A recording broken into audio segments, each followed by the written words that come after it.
যে নারী কিংবা পুরুষ জিনার মধ্যে লিপ্ত হয়, জিনা ব্যভিচারে লিপ্ত হয়, সে যদি তাওবার মতন তাওবা করতে পারে তাহলে আল্লাহ মাফ করে দেয়। কিন্তু যে ব্যক্তি গীবত করে, গীবতকারীকে ততক্ষণ পর্যন্ত আল্লাহ তাআলা মাফ করে না যার নামে গীবত করা হয়েছে, যদি এই ব্যক্তি ক্ষমা না করে। আল গীবাতু আসাদ্দু মিনাজ জিনা।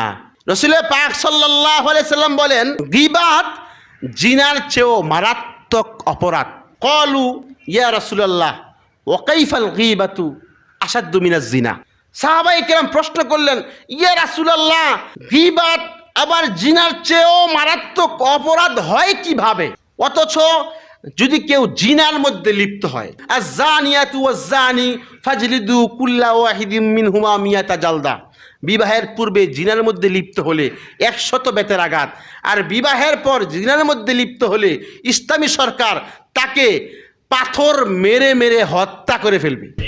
বিবাহের পর জিনার মধ্যে লিপ্ত হলে বেঁচে থাকার অধিকারই নাই। তাহলে এত বড় অপরাধ, গীবত কি তার চেয়ে বড় অপরাধ?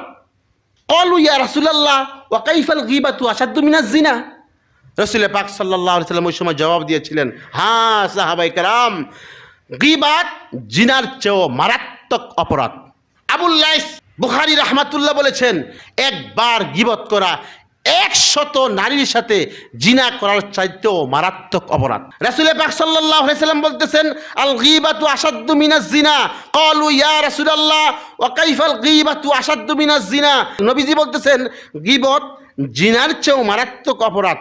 সাহাবায়ে কেরাম বলতেছে, ইয়া রাসূলুল্লাহ, এটা কিভাবে সম্ভব? গীবত জিনার চেয়েও মারাত্মক কিভাবে? সাহাবায়ে কেরাম ওই সময় তাৎক্ষণিক রাসূল পাক সাল্লাল্লাহু আলাইহি সাল্লামকে জিজ্ঞেস করলেন, এটা কিভাবে সম্ভব?